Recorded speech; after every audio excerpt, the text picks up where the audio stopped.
The stars were quiet. No warships moved. No missiles flew. But peace was hanging by a thread. Captain Jace Marlowe stood inside the grand silver halls of the alien palace, feeling the weight of every step he took. He was the only human on planet Zaloria, home of the proud and powerful Xyrillian Zon, ancient warrior race with tall bodies, glowing eyes and skin like smooth stone. In front of him stood Queen Alari, ruler of the Xyrillians. She wore a sharp crown made of crystal bones and had long silver hair that shimmered in the palace lights. Her golden eyes stared into his soul. "So," she said, her voice calm but full of fire, "you are the one your people sent?" Jace nodded. "Yes, your majesty. I've come in peace. Earth wants to keep the treaty." Queen Alari raised one brow. "Then why did human pirates attack one of our trade ships last week?" Jace swallowed hard. He had heard about the attack, but Earth's leaders were sure it wasn't their doing. The pirate ship had human tech, but the signal was faked. Still, it was enough to cause trouble. "I believe someone is trying to break our alliance," Jace said. "That's why I'm here. Let me stay. No. Let me prove humanity's honesty." The guards around her growled softly, ready to strike, but Alari lifted a hand. Silence fell. "You offer yourself as a hostage?" she asked. "Yes," Jace said as a show of good faith. Alari stared at him for a long time. Then she smiled a slow, curious smile. "Very well, human. You may stay in the palace. You will not be harmed.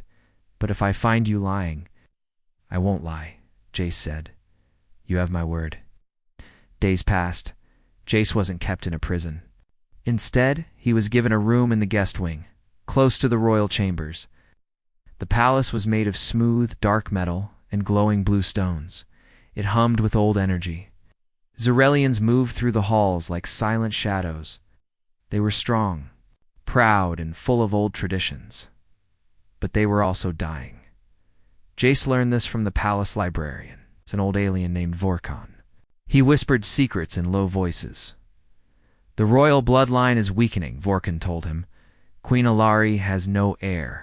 She has taken many mates, but none could give her a child. If she cannot give birth soon, her rule may end." Jace was surprised. "Why?" "She's powerful. Strong." "Not strong enough to fight tradition," Vorkon said. "Our people believe that a queen without an heir is a sign of weakness. Others may try to take the throne." Jace didn't know what to say. One evening, Alari called for him. He entered her private garden, a place full of glowing plants and floating stones. Alari stood near a pool, her reflection dancing on the water. "You've been quiet?" she said. "Are you afraid?" "No," Jace said. "Just trying to understand." "Your world," Alari chuckled. "A human who wants to understand. That is rare." They sat beside the pool. The air smelled like sweet metal and blooming fireflowers. "I heard your people are curious," she said. "Always reaching, always—" "Building, we try," Jace said, "but we also make mistakes." Alari looked at him closely. "And yet you offered yourself to me." "Why? To stop a war?" Jace answered. "Because I believe your people deserve peace, and because I think you're a good ruler." Alari blinked. "You think I am good?" "Yes," he said, honestly. "You could have killed me." "You didn't." "That shows strength and wisdom." There was silence between them. Then Alari said something strange. "Tomorrow is the night of moons, a rare event. It is the time when our ancestors once chose mates through ancient rituals." Jace tilted his head. "A mating ritual?" She nodded slowly. "Only during this night does the old power return. Only then can a royal bond be tested." Jace felt his cheeks warm. He sang. Alari stood, her tall frame glowing under the stars. "I am asking if you would take part in the ceremony. It's no force, only choice. You are not like the others I've known." Jace hesitated. He was a soldier, not a lover, but he had grown to respect her. More than that, he felt something pulling them together, something he couldn't explain. "I'll do it," he said. "For peace and for you," Alari smiled. Not with pride, but with softness. The night of moons arrived. Twin moons rose into the sky, one blue, one red. The air shimmered with strange energy. Inside the temple, priests chanted in an old tongue. Glowing dust floated above sacred stones. Alari wore a simple white robe. Jace wore a dark cloak gifted to him by the palace. They stood in the center of the circle, facing each other. The priest spoke. 2 worlds meet, 2 hearts call. If the old blood awakens, let it be tonight. Jace placed his hands over hers. They touched foreheads. A warm light passed through their bodies. It was not just physical light. It was emotional, spiritual. Bond formed. The ritual ended with no thunder, no drama, just a peaceful silence. Alari looked into Jace's eyes. I feel something, she whispered. Me too, Jace replied. They returned to the palace in silence. No words were needed. Something had changed, but neither of them could explain it. The next morning, Jace walked the garden alone. A soft breeze moved the leaves, felt peaceful, but also confused. What had that ritual truly meant? Before he could think more, Alari appeared. Her walk was steady, her face combat, her eyes were brighter than before. Captain Marlowe, she said, come with me. They entered the palace healer's chamber. The healer, an old female named Syra, bowed and showed them a glowing scroll. This is impossible, she said. But the queen is with child. Jace froze. Alari turned to him. A small smile touched her lips. You made me pregnant, human. The alien queen happily said. Jace could only blink. What? Alari laughed a joyful, surprised laugh. You've done what no one else could do in years, she said. The old power accepted you. The bond was real. The healer nodded. The child is strong, a true mix of both worlds. Jace stepped back, trying to take it all in.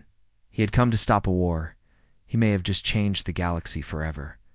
Jace Marlowe sat in his chamber, staring out the tall, crystal window. The twin moons of Zaloria were low in the sky, casting soft red and blue light on the garden below. The words from earlier still echoed in his head. You made me pregnant. Human. He had come to Zaloria as a diplomat. Now he was something else. A partner to the alien queen. A father to a child that should not be possible. And somehow, a symbol of peace. A soft knock came from the door. Before he could answer, the door slid open and Queen Alari stepped in. She wore a silver robe and no crown. She looked less like a ruler and more like a woman who had something personal to say. May I? She asked. JSE nodded. Of course. Stepped forward and stood beside him at the window. For a long moment, neither of them said a word. Finally, Alari broke the silence. The news has spread across the palace. Some are shocked. Others are calling it a miracle. Do you believe? It's a miracle? Jace asked.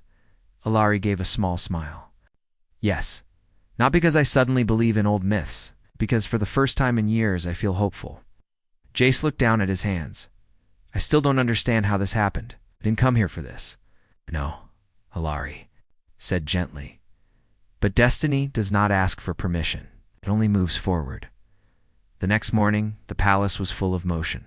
Servants were preparing a private announcement to the Council of Elders. The Queen's most trusted warriors, the Silver Guard, doubled their patrols. Rumors of the Queen's pregnancy were already escaping into the streets of the capital city. And serene. Jace was called to a private meeting with the Council of Elders. 5 old Zyrelians, each with long robes and glowing necklaces, sat in a circle. Their eyes were sharp, their voices deep. You are the father of the Queen's child? One elder asked. Yes, Jace replied, standing tall. It happened during the Night of Moons. It was real. The elders whispered among themselves. Then another elder spoke. Do you understand what this means, human? No, Jace admitted. But I want to. This child, the elder said, slowly is the first union of Zyrelian and human blood. It changes everything. Old laws, royal bloodlines, power, peace. Another added, there will be support. Yes, but there will also be fear. There are many who do not want change. It frowned. So what do we do? You must be careful, the first elder said. Not all smiles in the court are friendly. Later that evening, Alari invited Jace to her private garden again. It was the same place where they had first truly talked.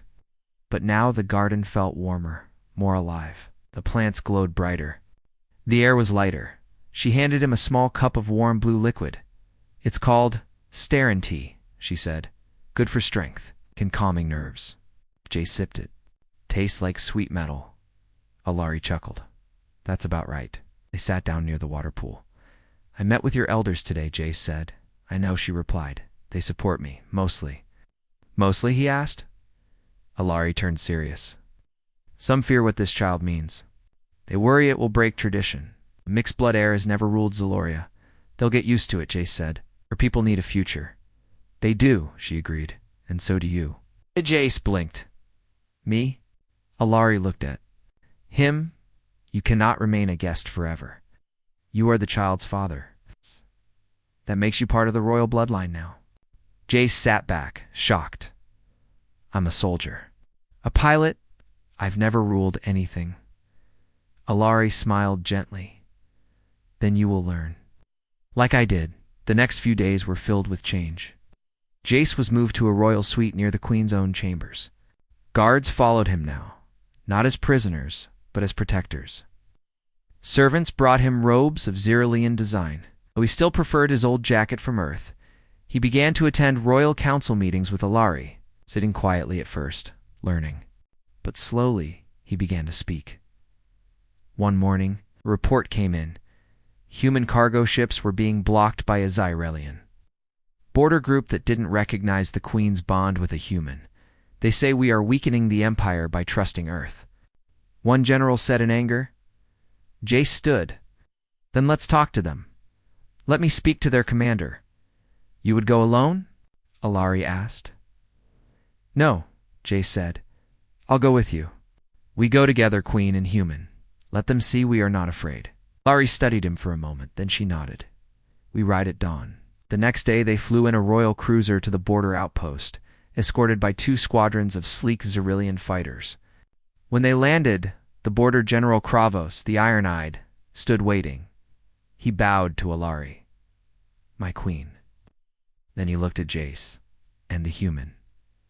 Alari spoke before Jace could. "You serve the Empire, Kravos?" "Then serve its future." "This human is now part of that," Kravos growled. "He is not one of us. He is the father of my heir," Alari said calmly. "And by ancient law, that makes him blood of the royal house."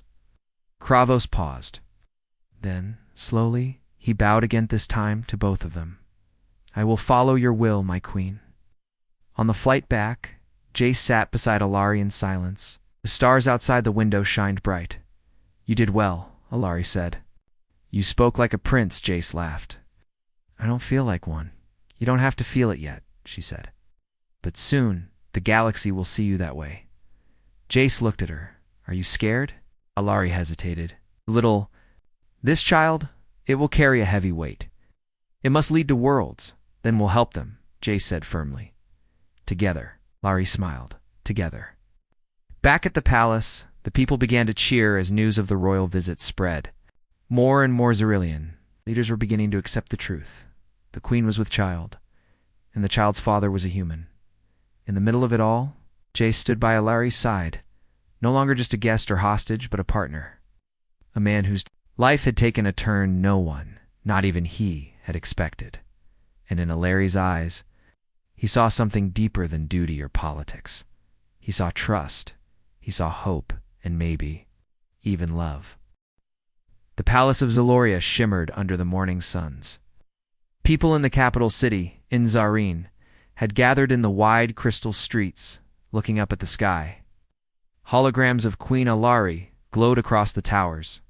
Her voice, calm and strong, echoed from every speaker. "My people," she said, "I bring you a message of truth." The royal line continues. "I, your queen, carry a child, and the child's father is human." Gasps filled the streets. Some cheered, others stared in silence. But all knew that something powerful had happened, something no one had ever seen before. Back inside the palace, Jace stood by Alaria's side. He watched her speak without fear, without shame. She was strong, as always, but now there was something new in her voice, a gentle joy. The speech ended. The lights dimmed. The silence fell again in the throne room. Alara turned to Jace. "It is done." "It were perfect," Jace said, brave. Valerie gave a small smile. "We wait for the galaxy's answer." The answer came faster than expected. By midday, dozens of messages arrived from different planets and factions. Some were warm blessings, gifts, promises of support, but some were angry. A message from the Xyrathon Purity Council flashed across the palace screen. "Queen Alari has broken tradition," said an old alien in gold armor. "She has laid with an outsider. Her bloodline is no longer pure. We cannot allow a half-blood child to rule our people." Jace clenched his fists. "They're planning something." Alari stayed calm. "Let them try. I am still queen. And I am not afraid." Later that night, inside the royal healer's chamber, Alari lay on a soft floating bed. Healers used glowing orbs to scan her stomach. Jace sat close, watching the images with wide eyes. The healer Syra smiled. "The child is growing strong. The heartbeat is steady." Jace leaned forward. On the screen, he saw something moving small, but alive. His heart raced. That's our baby," Syra said. "You may not be Xyrillian, but the child carries your strength, Captain." Alari placed her hand on Jace's. "This child will be like no other." Jace nodded. "And we'll protect them, no matter what." 3 days passed, and then the first attack came. A blast shook the outer wall of the palace. Sirens screamed. Guards ran through the halls. Outside, enemy dropships flew over the capital, firing warning shots. The attackers were not from Earth. They were a rebel faction of Xyrellians who followed the Purity Council. General Kravos, now loyal to Alari, rushed to the throne room. "My queen, they are testing us. They want you to surrender the child." Alari stood tall. "Then they are fools." Jace grabbed his old Earth blaster. "I'm going with the guards." "No," Alari said quickly. "You must stay with the healers. You must protect our future." "I won't leave you," Jace said firmly. Alari looked at him, eyes burning. "Then fight beside me." They suited up in Xyrellian armor, sleek, dark, and glowing at the edges. Jace's armor was shaped. For a human, designed just days ago for him by royal engineers, it felt light, but strong. Perfect mix of Earth and Xyrillian tech. Outside the palace, the city was in chaos. Civilians ran for shelter. The rebel dropships landed on rooftops. Masked soldiers poured into the streets. Alari and Jace led a group of silver guards through the narrow lanes of the old city. Alari held her double-bladed spear. Jace used a plasma rifle. They fought together, fluid, fast, fierce. One rebel tried to strike Alari from behind, but Jace spun and shot him first. Another rushed at Jace, but Alari blocked the attack with her spear and struck the enemy down. They moved as one. After 2 hours, the battle ended. The rebels retreated. Kravos sent word from the Sky Tower. "Victory, the city is safe." The people of Enzarene poured into the streets, chanting the Queen's name, Alari. Alari. But soon the chant changed. Alari Jace. Alari. Jace looked around in surprise. "There, shouting my name?" Alari smiled. "You earned it. You showed them your courage. You're calling me like I'm one of you," Jace said. "You are," Alari replied. "You've spilled blood for Zaloria.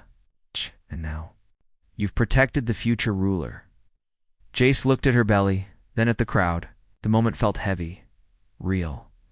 Everything was changing. That night, the palace held a private celebration. Music played from crystal horns. Light danced across the ceiling. The silver guards shared drinks and told stories of the battle. Servants brought dishes from both Earth and Zalorian traditions. Jace stood beside Alari, holding a cup of sweet blue wine. "I never imagined this," he said. "What part?" Alari asked. "All of it," Jace replied. "Being here. Being your partner. Fighting for a child I didn't even know I could have with someone from another world." Alari placed a hand on her belly. "And yet, here we are." They walked through the garden together, away from the noise. Stars sparkled above. Alari turned to him. "There's something I want you to see." She took him to a hidden chamber deep beneath the palace. Inside was a glowing tree made of crystal, with tiny stars floating around it. "This is the Tree of Origins," she said. "It records the bloodline of every ruler." She walked to the base of the tree and placed her palm on it. Light glowed under her hand. Then she turned to Jace. "Place your hand beside mine." Jace hesitated. Then he reached forward and touched the tree. The lights changed color. A new branch grew teeny, glowing with golden blue light. "It is done," Alari whispered. "You are now written into Zaloria's history." Jace stared at the branch. His name appeared beside hers, in both Xyrillian and English letters. He whispered, "I'm really part of this." "You always were," Alari said softly. "Even before we knew it." The next morning, the High Council of the Galactic Corps sent a message. It was a formal note, but the words were clear. "We recognize the child of Queen Alari and Captain Jace Marlowe as a symbol of peace between species. We request a diplomatic meeting to discuss future cooperation." Alari read it aloud in the royal hall. Jace looked around. "They finally understand." Alari nodded. "They see what we already knew." "A child of two worlds," Jace said, bringing them together. She took his hand. "And this is only the beginning." The stars hung cold and silent above Zaloria as the royal palace prepared for the worst. The recent victory had lifted spirits, but deep in the shadows, enemies were gathering. Old fears and old hatred did not die easily. Captain Jace Marlowe stood on the balcony, looking out over the city of Enzarene. The twin moons shone pale light on the rooftops, and the quiet hum of the palace felt strange after the recent chaos. Beside him, Queen Alari stood tall and calm. Her silver hair caught the moonlight. Her golden eyes were steady and fierce. "They think they can stop us," she said quietly. Jace turned to her. "Who exactly?" "Purity Council," Alari said. "And their allies. They have sent assassins?" Jace's eyes narrowed. "Assassins?" "Here." Alari nodded. "They want the child gone before it is born." Jace felt a chill. "We can't let that happen." The palace was suddenly alive with tension. Guards doubled their patrols. High walls were reinforced with energy shields. Trusted warriors trained all night. Jace trained with the Silver Guards, learning their fighting styles and tactics. Alari was at his side always. She was not just the queen. No, she was a warrior mother, protecting her unborn child. One night, as the palace slept, a silent alarm sounded. Jace was on his feet in an instant. He grabbed his plasma rifle and ran toward the source. In the dark halls, he saw a shadow move fast. Two figures slipped past the guards, masked and deadly. Jace fired. One attacker fell, but the other vanished into a secret tunnel beneath the palace. He ran to Alari's chamber, breathless. "They tried to kill you." Alari's face was pale, but calm. He must find who sent them. The next day, Jace and Alari met with General Kravos and the Council of War. Kravos was grim. "We have intercepted messages. The Purity Council has hired mercenaries. They will try again, with more force." Alari's jaw tightened. "Then we must strike first." Us. Nodded. "We need to find their base." Kravos looked at Jace. "Your human skills may help." Jace smiled faintly. "I'll do my best." That night, Jace led a small team through the dense forests outside Nezarene. The trees were tall and dark, and strange sounds echoed. Jace's human instincts guided them. After hours, they found a hidden cave entrance covered by vines. Inside, the air was cold and damp. The team moved quietly, weapons ready. Deeper in the cave, they found crates of weapons and communication devices. On a table, a hologram flickered. Jace activated it. A harsh voice spoke. "Prepare to strike the palace on the next night of moons. The queen's child will not live." Alari's eyes burned with fury. "They want to destroy everything we built." Jace clenched his fists. "Then we stopped them." Here and now, back at the palace, Alari began planning. The Night of Moons was only days away, a time of powerful energy, but also risk. Jace and Alari gathered their forces. They combined human tactics with Xyrillian strength. Alari said, "If they want war, we will give them battle." Jace looked at her. "I won't let you face this alone," she smiled. "Fierce and proud. Then fight with me." The Night of Moons arrived. The twin moons rose high, bathing the palace in strange light. From the shadows, enemy ships approached silently. The attackers wanted to surprise them, but the palace was ready. Jace and Alari stood on the front lines. Armor shining, as the first enemy ship fired, Jace launched a counterattack with precision. The sky exploded with colors as human and Xyrelian fighters battled side by side. Alari led a ground assault, her spear cutting through the enemy ranks. One enemy commander faced her, a masked warrior, moving with deadly speed. Alari met him. Against blade, their fight was fierce and fast. Suddenly, Jace joined the battle. Together, they forced the commander back. The enemy retreated. After the battle, the palace was safe. But both Jace and Alari knew this was only the beginning. Their child was a symbol of unity, and a target for those who feared change. Yet in the heart of the palace, hope burned bright. Alari looked at Jace, holding her belly gently. "You have given me more than a child," she said softly. "You have given me a future." Jace smiled. "We will protect it, together." The palace of Zaloria was alive with light and sound. The day had come, the day the child of Queen Alari and Captain Jace Marlowe would be born. The people of Enzarene waited with hope and fear, knowing this birth was more than just the start of a new life. It was the start of a new future. Inside the royal chambers, Alari lay on a soft bed made from woven crystal fibers. Jace sat by her side, holding her hand tightly. The pains had started hours ago, but the queen remained calm and strong. "You're doing well," Jace said softly. Alari smiled weakly. "I have to for our child." The healer, Syra, moved around the room, checking instruments and whispering prayers from ancient texts. "This birth will be difficult," Syra said. "The child carries two worlds inside."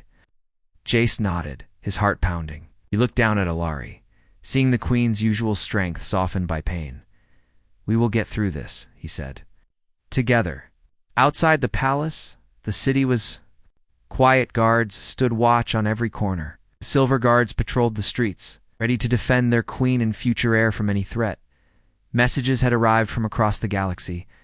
Leaders from many planets sent their blessings and offers of friendship. They understood the importance of this moment. A new era was beginning. Back inside, Aliri's breathing grew heavier. Jace squeezed her hand, whispering words of encouragement.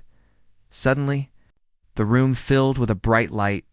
Syra smiled. "It's time." With the help of the healers, Alari pushed through the pain. After a long struggle, a cry filled the chamber, a small, clear sound that echoed like a promise. Jace's eyes filled with tears. "It's a boy." Alari's face shone with relief and joy. She reached out and held her child close. The baby's skin was a perfect blend, soft and strong, with golden and human tones.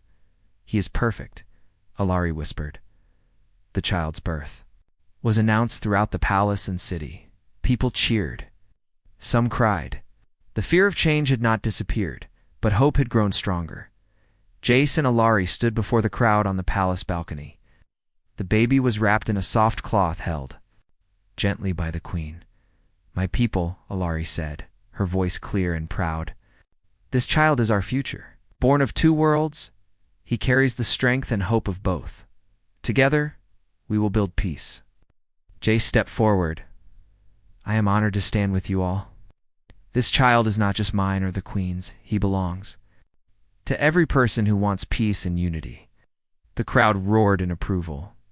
Days passed. The royal family settled into their new life. Jace learned more about Xyrelian culture, and Alari learned about Earth customs. Together, they taught their son the ways of both worlds. The child grew quickly, strong and curious. He learned to walk before the moons completed a cycle, and began to speak in both Xyrillian and human tongues. One day, in the palace garden, Jace watched his son run with the Silver Guard children. The boy's laughter was bright and free. Alari joined them, her eyes soft. He is the bridge between our peoples. Jace smiled, and the start of something new. But the galaxy was watching. Some were still angry. Old enemies watched for weakness. Spies moved in shadows, waiting for a chance. One night as the palace slept, a small group of armed men tried to enter the nursery. But the Silver Guards were ready. The attackers were caught quickly and quietly removed. Alari and Jace knew the fight was not over. Their family was a symbol, and symbols are targets. We must be ready, Alari said. For the future and for our son, Jace nodded, and we will stand together, always. Years passed, and the child grew into a strong young boy. He was named Kalina, name that meant hope in the Xyrillian tongue.